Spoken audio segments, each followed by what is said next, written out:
Hello and welcome to another Warcrafty audio commentary. Today we're going to be watching a best of 5 from the Fit for Gaming solo league tournament league. Well, I guess it's a league actually because it says it, Fit for Gaming solo league. But anyway, so our contestants today are EnTeee, spawning as the orange undead in the lower left part of the map, versus DkH.Sub, spawning as the teal human in the upper right. This is Last Refuge 1.3, and let's get this underway. We're going to go ahead and see that Sub is going to go ahead and begin with the Archmage pick.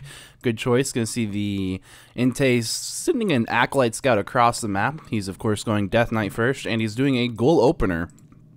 As you can see from the second ziggurat right there, the Tome of Relics getting that block off on his Acolyte Mine. Always a little bit concerned, you know, with Paladin harass coming in here, or maybe a Mountain King coming in here with bolts. Not going to be very effective against, of course, the Archmage, if the Archmage should come in here to harass with some footmen, but, you know, maybe EnTee's not really concerned about that. There is, of course, Zeppelins right here that you can get from this lab, as well as this lab, so in case... you know, in case Sub really wanted to get in there with a Paladin first or a Mountain King or something like that, he could still do so. So, of course, the block is marginal at best, but, you know, it's kind of a preference-based thing. So anyway, we're going to go ahead and see this creep camp being crafted right now by Sub, going ahead and doing that with, it looks like, 2 Militia, 2 Footmen, and his Archmage. I'm going to go ahead and see that Acolyte took a couple hits from those Footmen, but it's going to be able to actually run away from that. A little bit surprising. I'm not sure why Sub didn't go ahead and finish that off. He could have. He certainly had the time to, but he let it go away. We're going to go ahead and see EnTeee getting all those goals, as you can see, just delaying that tech. Maybe going to go for a tech at this food count right here at 21 food. That is 5 goals. We might be seeing that. Won't be seeing that anytime soon. There it is. Okay, so he's going at a 5 goal tech. Go ahead and see one of these here, Skeleton Warriors, taking a little bit of damage. This Acolyte now being the target of focus for Sub. And there he goes, he gets it. He is up to 169 out of 200 experience on this Archmage now. As you can see, he did pick up a Ring of Protection +2 from this camp that he crapped right there. I know you do see EnTeee now basically chasing that Archmage around with his Death Knight. And look over here, we can see that the human player has begun to tech. He is not going for a fast expansion. An interesting placement of this farm gives him a bit of outward vision. Kind of nice. I like that. And, of course, it's pretty protected. I mean, it's not going to really go down unless he's being attacked. And then it could be a distraction, giving him time to get back to his base, maybe preventing him from having to TP. That could be very interesting later on in the game. We'll see how that plays out.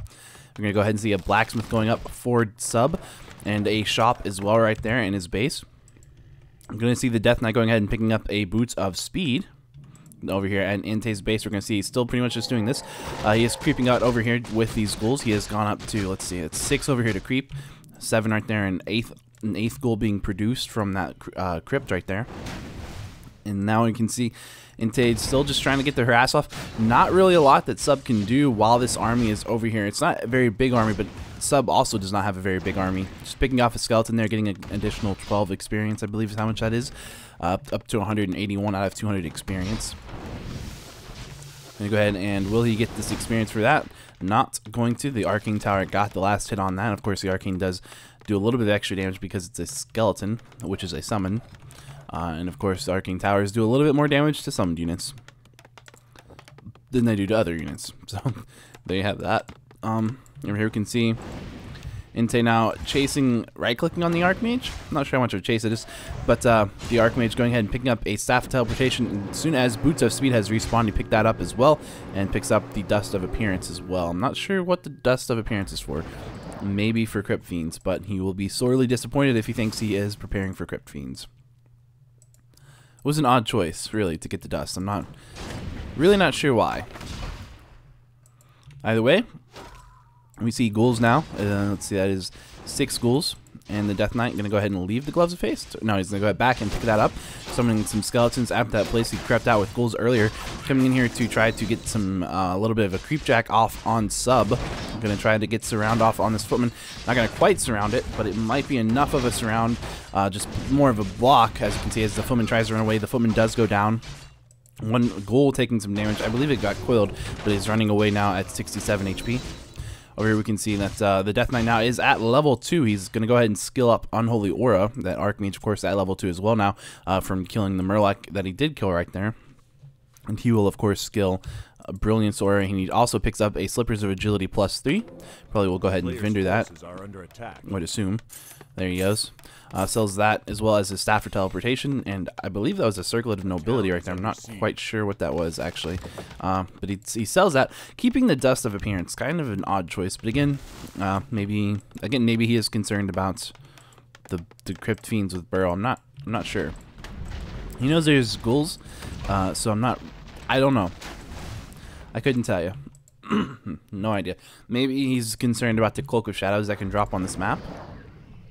And you can get a Cloak of Shadows on your hero, and maybe he doesn't want to deal with that. That could be a possibility. That's something that I personally like to do sometimes on Turtle Rock. If I know that if my opponent gets a Cloak of Shadows, it could end the game, I'll pick up a early Dust of Shadows, or Dust of Appearance. But anyway, it looks like we're going to go ahead and see the human player now trying to militia creep out this mercenary camp, and going to get jacked now by EnTeee. EnTeee running in here with just a few ghouls. Only has 4 ghouls, it looks like, and some skeletons right there. And one of those peasants will go down, and that'll be just to that creep camp. Really, no experience to the Death Knight, but the Death Knight now very close to level 3 actually. About 75% of the way through, as you can see, 425 out of 500 experience. The Archmage still at level 2, 225 out of 500, so very early on into that level. Of course, he does going to go ahead and pass the Boots of Speed over to the Mountain King. Mountain King rocking a Clarity, as well as those Boots of Speed now, and that Archmage still rocking 3 Ivory Towers. So he's just waiting to go ahead and put those down somewhere. He could be going for a very strong push. We're going to see an Arcane Sanctum up. Yes, there is the Arcane Sanctum. We do see a Priest on the way out. Bunch of militia now creeping out this Rock Golem mercenary camp right here. Let's see what items. He gets Scourge Bone Chimes. Very nice item to have. We're going to see that Lich now coming in here as well for the Undead army right here. Running away those ghouls out of trying to get away from this. Going to have level 3 on this Death Knight now. Going to come over here trying to do some harass, but he's just going to get bolted. Can't really do too much. Going to go ahead and steal one of those creeps, it looks like. Nicely done with that coil. And of course, this is pretty much crept out. All that's left at this gold mine here is just this Forest Troll Berserker, or I'm sorry, Forest Troll Trapper, which is almost dead. And we're going to go ahead and see one of these Ivory Towers being summoned. And these peasants are walking over here. That does indicate that we're going to be seeing an expansion going up right now at this location. And yes, there is the expansion, the Town Hall. Will we see 2 more Ivory Towers going down? Yes, it looks like it. 1 more, probably, yep. So there are the 3 towers for that human player that he was basically carrying around. We're going to see Ghoul Frenzy being researched, as well as Destroyer Form. An Abomination also out on the way. And yeah. So pretty much, still no Fiends. Interesting choice. Still has the Dust of Appearance, of course. Why not? Maybe it's just because it's not worth selling. He might need it in the later game. And it's only going to be 30-ish, 35-ish gold that he would get back anyway, so not a big deal. Orb of Corruption on this Lich now with 2 Gloves of Haste. And a Boots of Speed, of course, Rod of Necromancy with 4 charges. And a Scroll of Temportal on the Death Knight, creeping out that shop right there. Over for Sub, we can see level 2 on this Archmage still. About 70% of the way through. And the Mountain King now hitting level 2. Items again. We do see Wand of Illusion 3 charges being picked up by that Mountain King. Also still has that Boots of Speed, Gloves of Haste, and Scourge Bone Chimes. You can see this Archmage over here pulling this creep camp over to this creep camp essentially, just for a little bit faster creeping there. And I'm going to give him level 3 on this Archmage most certainly. And all this Archmage has is a Scroll of Town Portal, Clarity, and Dust of Appearance. Go ahead and see that Cloak of Shadows does get dropped. And he's going to pick that up on the Mountain King, maybe? Nope. Going to go ahead and see that the Undead Army is over here engaging. The Undead Army has surrounded the Archmage. The Archmage is going to be forced to TP out. You see a Destroyer out on the field now, of course. There are Frenzy Ghouls here. There are 3 Arcane Towers up at this expansion, which is a bit of a problem, but not a huge problem, really. Cloak of Shadows still sitting there. A little hard to see it, as you can see, it's kind of hidden by the trees. But there it is. And we're going to maybe see a ghoul die here. Yes, 1 ghoul will go down. The Archmage taking a coil, trying to do a lot of focus fire to that Archmage. Going to see the Undead player being forced to attack this Arcane Tower, trying to get a better position here. As you can see, that Death Knight losing all of his mana to these Arcane Towers. The Abomination here going to get bolted and now beginning to take some focus fire. We've got some Militia coming in here from the right, forcing the Undead Army to back off at this point. We do have another Abomination coming into the fight. And will that get bolted? We could see, oh, there's not enough mana for a for a Storm Bolt at this point in the game. We're going to see a Nova on these Militia right here. Going to kill one of those militia. And we're going to see this going to run away as this Mountain King gets into a bad position. Mountain King is taking a lot of focus fire. We're going to see the undead army switching over to the rifles now. Going to go ahead and see looks like a scroll of the beast roar or whatever being used for the undead, which of course a bunch of bonus damage. And now you can see, I believe it's actually, or we're going to see the Mountain King actually taking a lot of damage as well. Getting hit level 3 on that Mountain King as an abomination does go down. And will these rifles go down? These rifles could go down. We're going to see one of these rifles taking a lot of focus fire. Another rifle out of position going to go down as well, most likely. Just a little bit more hits. One more hit will kill it, but it's going to actually get into the back of its army and going to be okay. But we see another, it's kind of moving forward to a position. Down it goes. We're going to see a destroyer going down, so that's a nice little trade for the human player. Losing a rifle for a destroyer, always worth it. Going to see a abomination going down to a storm bolt and a couple of hits from those rifles as the Death Knight TP's out. I think he was trying to save that abomination, so it's a little bit of an unfortunate move if you TP out and lose the unit you were trying to save, because the rest of his army would have been able to get away from that without needing the TP, no problem. So that's kind of 350 gold wasted. A little unfortunate, but he does have still 2 destroyers, and we do have 3 goals actually still on wood, and 2 abominations on their way out. If we look at the levels of the heroes, you can see the Lich is halfway through level 2, Death Knight a little bit into level 4. Of course, the undead army is creeping out this little lab camp right here. We'll give a little bit of experience, probably enough to hit level 3 on that Lich. And if we look over here, we can see the Archmage is level 3, a little over halfway through level 3. The Mountain King is about 25% of the way into level 3, and we just have these illusions from the Mountain King scouting around the map, trying to see where the undead army is and where it would be safe for the human player to go creep. And as you can see, it's going to creep over here. Kind of in the middle of the map, fairly close to the undead army, but just taking the experience away from the undead if you can is always a good idea. And now we're going to see the undead coming down here to creep out this mercenary camp. The mercenary camp is actually a surprisingly hard one for destroyers to creep out. Of course, there's the rock golem that you can't attack with destroyers, and the little mud golem you can't attack with the destroyers. So he has to really rely on just the army DPS of those skeletons, abominations, and his heroes to kill those golems. Of course, it's not a huge deal. It just makes it take a little bit longer. And those 2 units that are magic immune are fairly high risk. They do cast slow and they do cast stun. So you really want to kill those as fast as possible, just in case you do get creep jacked. And over here we can see that the human player is going to creep out this red gold mine. I'm going to get a nice crystal ball for his troubles, as well as a bunch of experience. Where is he revealing? I can't quite tell. Maybe over here. He did cast reveal somewhere. He revealed the other red camp just to see. We're going to see the undead player coming in here, going for the creep jack, but not actually going to worry about it. As you can see, the human player does back off. 1 creep left right there. There's not really a lot of experience. He's better off creeping other camps, and he knows that. There are 4 abominations now on the ground. Abominations, of course, are very nice. We do see the undead expansion coming up down here. We do see the haunted gold mine as well as 2 ziggurats, and those will go up nicely. And over here we can see, of course, the human player also has an expansion right there, so that's not a problem. The human player is definitely not concerned about being out economied. I don't think he's going to have to worry about that too much in this game, but he still does not want to fight on even economy. He has not scouted this just yet, but he does have a crystal ball unless he sold it. He sold the crystal ball. Of course, the crystal ball is worth quite a bit of money. I believe it sells for 200 gold. So it's not a bad choice to sell it. It has a very long cooldown. So, you know, if it didn't have such a long cooldown, you would never see players selling it. But with such a long cooldown, generally the money is considered better. You know, and because you can always come down here and scout this fairly easy, and you can always also upgrade Magic Sentry to get your reveal on these Arcane Towers, and I believe it's Magic Sentry upgrade that gives you reveal on the tower, on Arcane Towers, and that's a free scan, which is the same as the Crystal Ball. It's just different cooldown, and it's on the Arcane Tower. You're going to see this Mountain King is invisible running into this fight. I'm going to see this immediate lots of focus fire onto this Lich, and not going to be able to kill the Lich as the Lich backs off. You're going to see a coil being used on an Abomination, and that Mountain King taking a fair amount of damage, but he does have 2 scrolls of healing and a boost of speed, and he just popped a potion of invulnerability. And we can see 2 scrolls of healing on that Archmage as well as a potion of greater healing and the undead TPing out right there. So that's actually 4 scrolls of healing on the undead on the human army. 4 scrolls of healing on the human army. Quite a lot of healing. That is a lot of healing. Over for the undead army, we can see that he is not sitting on any scrolls of healing, but we can see that a lot of damage items on this Lich. As you can see, Orb of Corruption, 2 Gloves of Haste, Robe of Magi +6, and Claws of Attack +6. So that's 6 intelligence and 6 damage from that, 5 damage from the Orb of Corruption. That's +17. And with the 30% increased attack speed from those gloves of haste. That's a lot of damage on that Lich. So he's basically going to do a whole lot. He's going to hurt. You can see this Death Knight going to pick up level 5 right here from this creep camp. Level 4 on that Lich. He's going to just barely into level 4. If we look at these items, you can see Ancient Django of Endurance on the Death Knight, as well as a Hellstone, Potion of Mana, and a Rod of Necromancy with 3 charges left. And on that Lich, of course, we already went over that, just basically being a shotgun when he attacks. So that's one of the bigger reasons that the human would like to kill the Lich as the first target. It just does so much damage, if not just for the fact that it has the Orb of Corruption and Nova. It's also a great target because it doesn't have a lot of HP. As you can see, it only has 625 HP at level 4.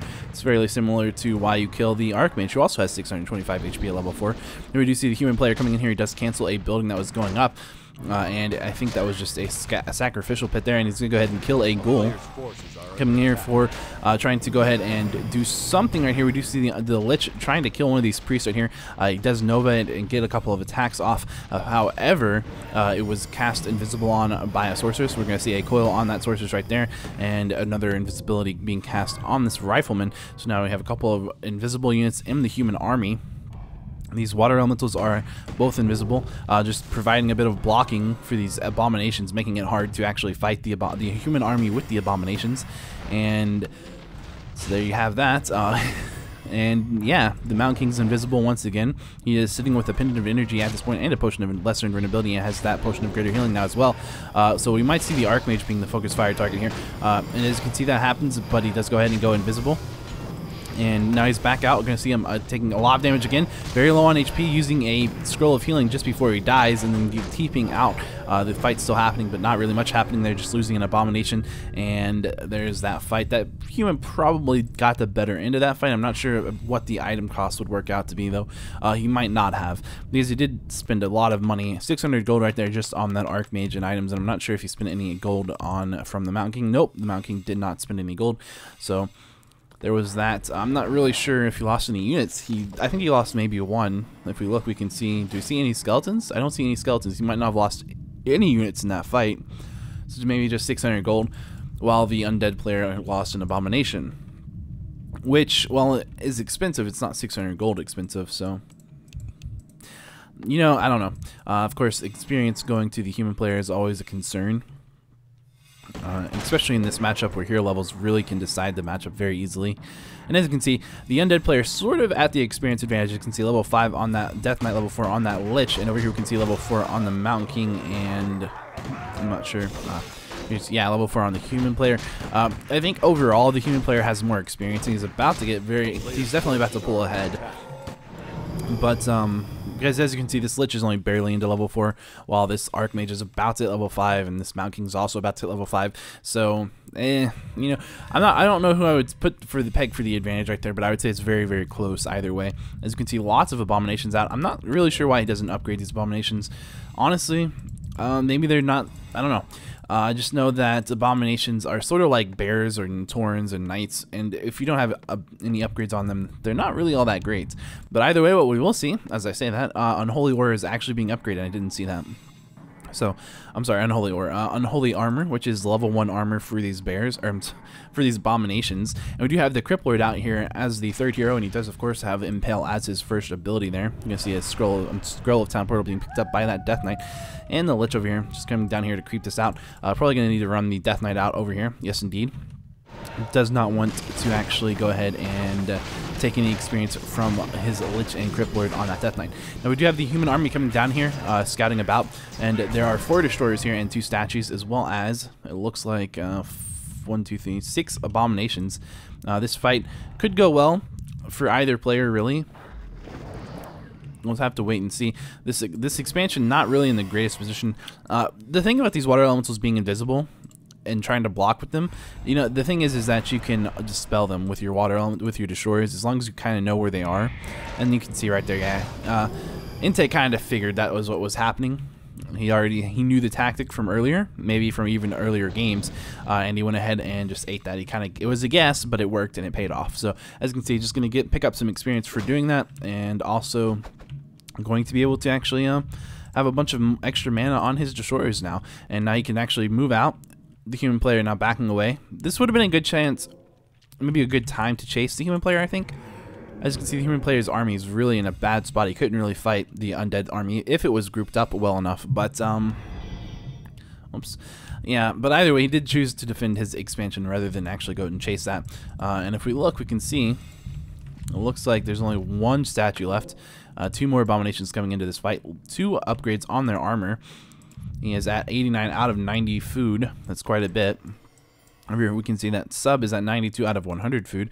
Actually bringing in some Griffins now. 2-0 upgrades on those Riflemen. 1-0 upgrades on the Griffin Riders and the Spellbreakers, of course. The Sorceresses are at to Adept training. And the Priests are still at Initiate. So there you have that. We do see still both these human heroes are level 4, still pretty close. Both of them do now have a two heals of scrolling, a potion of lesser endurability, and the Archmage has a potion of healing, and the Mountain King has a potion of greater healing, and as well as a pendant of energy and a boots of speed, while the Archmage does actually have a wand of the wind with 3 charges of cyclone and a scroll of town portal. Over for the undead heroes, you can see scroll of town portal, rod of necromancy, potion of mana, ancient Django of endurance, and hellstone on that death knight, ring of regeneration on the crypt lord, as well as all of those deep damage items and a potion of healing on the lich. So you can see the undead army now moving over here, trying to secure this gold mine for himself. As you can see, that Sub is also trying to do the same. We're gonna have this position moving out, a bad position for the undead army right now, as he's sort of engaging in this fight right now with the human player. These Griffin Riders, of course, there's actually quite a few Griffin Riders right there. We do see 6 Griffin Riders, I think. We do see those as the main focus fire target for the undead player. Will we see any good impales? I'm not sure. Are we gonna see this going in for the right click on the Mountain King? Perhaps it's a possibility. Nope. A nice impale right there, getting pretty much the majority of the human army off right dead right there. We're going to see the Cryptoid taking a lot of focus fire. The Cryptoid does go down, and now these water elementals are in a bit of trouble here. We're going to see those going down as well, and these destroyers are trying to kill these Griffin Riders right there. We're going to go ahead and see this expansion in the back being canceled, and the Death Knight now taking a ton of damage. We're going to go ahead and pop that Hellstone, running back away, trying to stay away from the focus fire from this Mountain King. He's very deadly. We're going to see that Mountain King taking a ton of damage. He's very low on HP. He's going to get cast invisible on him, but he's going to go ahead and get dispelled by the Destroyer. The Destroyer does go ahead and reveal the Mountain King. I just said that 3 times, but then the coil does go off and kill the Mountain King. Nicely done by the undead player, and very fast to get that dispel off. Of course, we do have more good invises coming in from this human player as well, as we do see the human player going to go ahead and cyclone the Death Knight. Going to go ahead and immediately see I think it was a preemptive dispel on the Death Knight right there to prevent the Lich from going down, as he was very low, and he did see 2 charges of Cyclone being used on that Death Knight, and the Lich actually was backing off and got coiled, so able to do so. We do see who is at the advantage in this fight. It looks maybe like the undead player, but as the human player has a lot of low HP units, which the destroyers will be good at picking off, but we might see the human player able to force the Death Knight away. Not going to force the TP just yet. As you can see, these units are being picked off. Next question is, will the undead player be able to actually kill these units as they run away? Running the Death Knight back in there, just going to go ahead and cause a little bit of havoc and start to TP out, killing a couple more units before he TPs. And there they go, the human army. There are still 5 acolytes right here. Looks like the human player not going to remember that they were sitting up there and back off just a little bit. Maybe there's a shop over here. Nope, there's a shop at the main base, but that's kind of far away. He does need to get to a shop perhaps, so he could use a scroll of regeneration, or maybe he'll just rely on the priest. We'll see. Over here we can see, of course, both players on just 1 gold mine. The undead player has 5,000 gold left in that expansion, 1,000 gold left in the human player's expansion. So the human player does need the onus is on him. The onus, the whatever. Look, the point is the human player needs to get an expansion up right now, much more than the undead player needs to get another expansion up. And if we look at the hero levels, we can see level 6, halfway through level 6, almost on that Death Knight. Level 6 now on this Lich, and almost level 6 on this Archmage. If he gets level 6 on the Archmage, he could play a very hit-and-run style game. There's, of course, still 1 4-show Berserker left at this expansion slot that the human player is going for, but he does have Militia form, so he could potentially easily kill this this Forest Troll Berserker, which is level 4. It's a fairly strong unit. He may kill 1 Militia if he's not microing it, but nope, not going to even happen there. And he did micro that Militia away, so nicely done. I'm going to have a Water Elemental coming in here trying to do a little bit of harass on this expansion. Of course, the 2 Nerubian Towers won't actually kill it very quickly, but they will be able to keep it slow and prevent it from killing any Acolytes. So a very good eye by EnTeee to immediately see that happen. The Destroyer's coming in here trying to, you know, to eat it, but it basically expired before there was really time for that.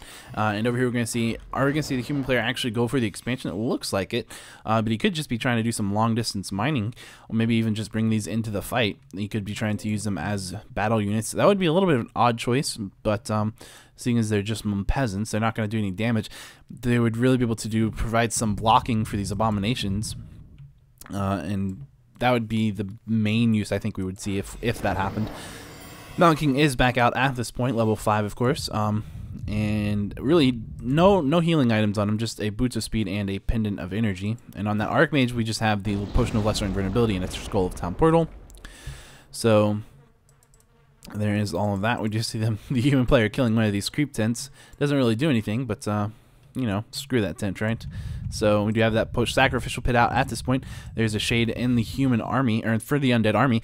Shades are very important when you're fighting a human like Sub, who has adept sorceresses and is really relying on keeping units invisible. And of course shades will do very good for that because they provide true sight. We're going to see this undead army coming up this way. Is he going to try to fight those peasants? Nope. The human army is actually going to come in here and try to stop this. The Lich in a terrible position, being blocked by his own acolyte. Will he be able to get out of this position? He might go down. Going to see another coil going off on that Lich. Kind of surrounded on this Lich now still. The Lich trying to back off. We do see these destroyers. The Lich going to get coiled at just basically 1 HP right there. Very, very low. We're going to see these Griffin Riders. 2 of those Griffin Riders going to get coiled and going down maybe. Nope, one of them being cast invisible on. That shade is not close enough to reveal. He's in the back of the army here. We do see a rifle going down and Sub actually calling good game. So good game. That's game 1 and this best of 5 series, which is promising to be very action-packed and action-filled. And hopefully you guys are going to enjoy it. So that's, just get to the end of that. Yeah, so that's game 1, and there are up to 5 games. So if you guys would like, check it out. Next game will be up here. Thank you.